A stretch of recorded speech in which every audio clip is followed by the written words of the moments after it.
बोलिए भारत माता की,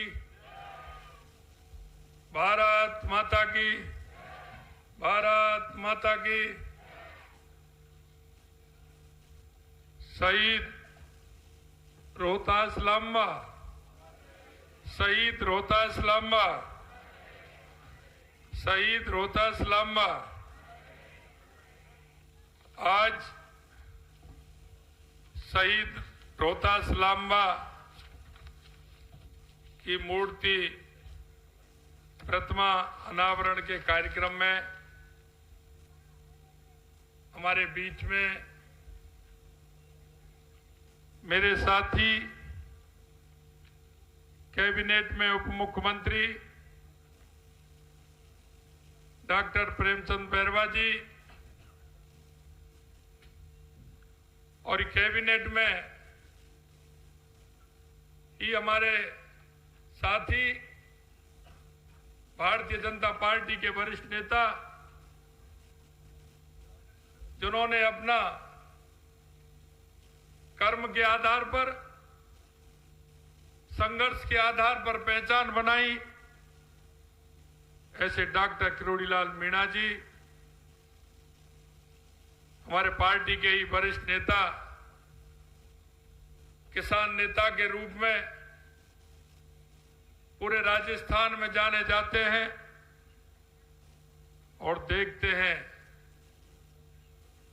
तो वो किसान नेता ही हैं और किसान नेता हैं और दिखते भी किसान नेता हैं, ऐसे सम्मानीय झावर सिंह जी खर्रा साहब हमारे बीच में। मैं प्रणाम करता हूं हमारे रिक्सपाल दास जी महाराज जो हमारे बीच में पधारे हैं, प्रहलाद दास जी महाराज, बिहारी दास जी महाराज, मैं उनके चरणों में प्रणाम करता हूं।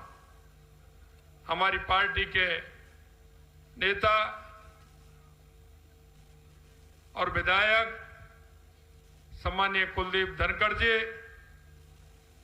पार्टी के हमारे पूर्व विधायक राव राजेंद्र जी, हमारी जयपुर की जिला प्रमुख रमा चोपड़ा जी, हमारे पूर्व विधायक रामलाल शर्मा जी, यहाँ के हमारे प्रत्याशी रहे भाई उपेन्द्र यादव जी, हमारे पार्टी के जिला अध्यक्ष भाई श्याम शर्मा जी, और ऐसे पिता जिन्होंने ऐसे सपूत को जन्म दिया, ऐसे में पिता बाबूलाल जी और शहीद की माता जी को भी मैं प्रणाम करता हूं, नमन करता हूं।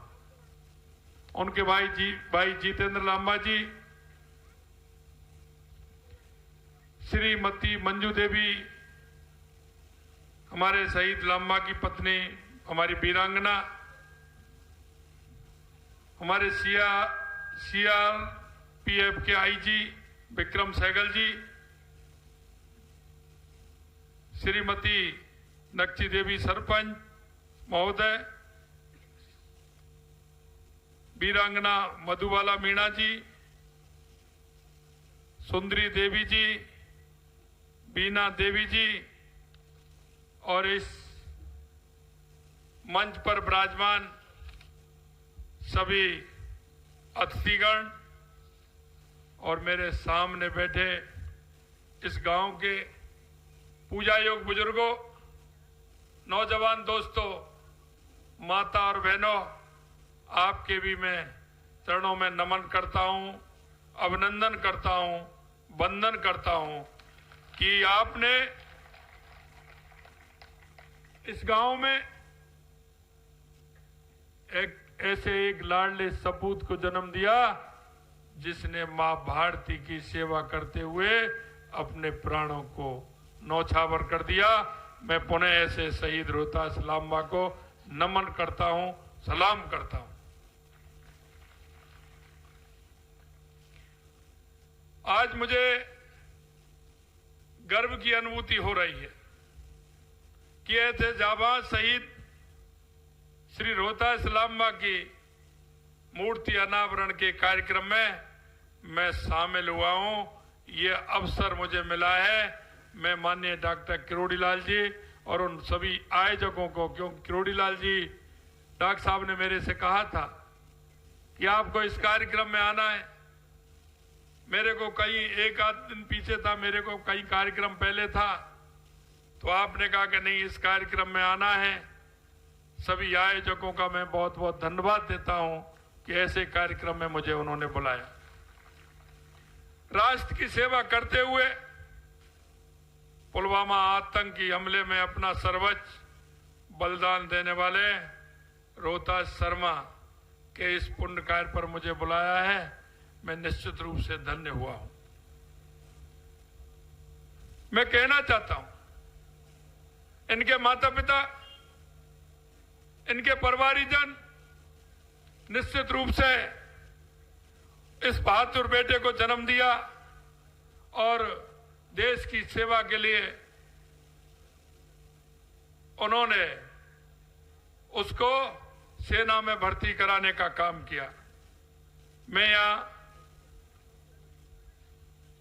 आप सभी को, क्योंकि भारतीय वायुसेना ने 26 फरवरी को 2019 को बालाकोट एयर स्ट्राइक करके पाकिस्तान को मुंह तोड़ जवाब भी दिया था। पुलवामा के शहीदों को जिस तरह से केंद्र की हमारी सरकार ने निर्णय लिया और उनको जवाब देने का काम किया। मित्रों, मैं आपको इतना निवेदन करना चाहता हूं कि जब शहीद, अगर कोई सेना का शहीद हुआ बॉर्डर पर होता था तो उसको कोई घर लाने की व्यवस्था नहीं थी। उसका तुम्हारी दाह संस्कार कर दिया जाता था, उसकी बेल्ट आती थी, उसकी टोपी आती थी। मैं आपके माध्यम से आज इस मौके पर धन्यवाद देना चाहता हूं देश के यशस्वी प्रधानमंत्री भारत रत्न अटल बिहारी वाजपेयी जी को कि उन्होंने कारगिल के बाद हर शहीद को सम्मान देने का काम किया और हर शहीद को उसके गांव में आना और उसकी सम्मान के साथ अंत्येष्टि करना और उसको लाभ देने का काम भी देश के यशस्वी प्रधानमंत्री अटल बिहारी वाजपेयी जी ने किया। मित्रों, ये काम वो कर सकता है जिसका मात्र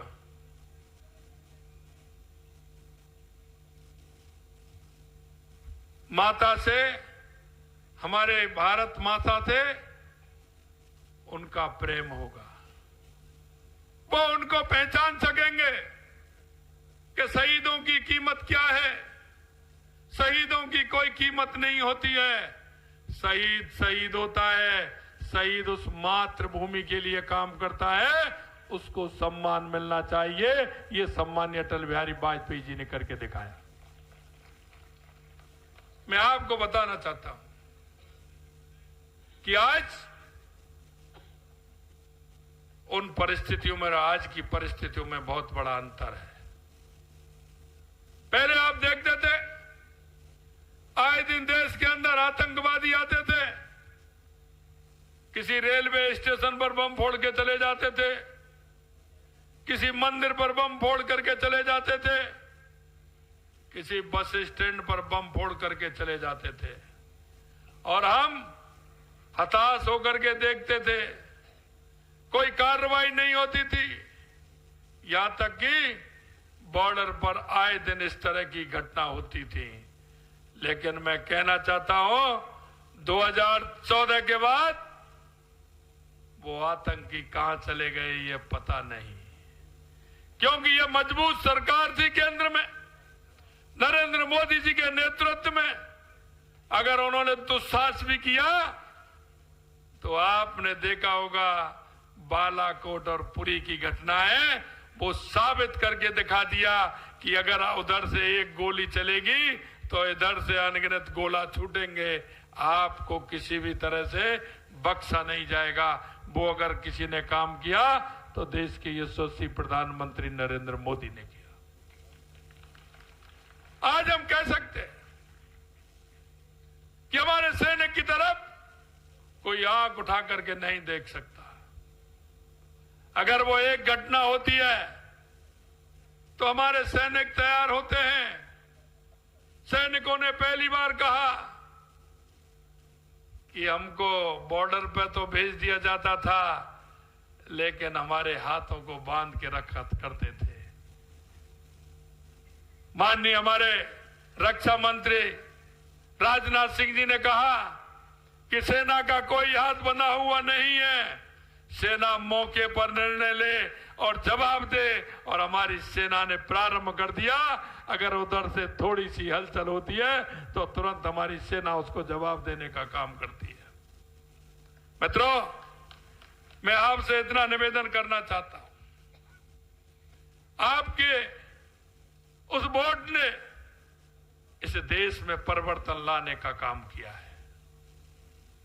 माननीय यशस्वी प्रधानमंत्री नरेंद्र मोदी जी पूछते हैं कि धारा 370 हटाने का काम किसने किया?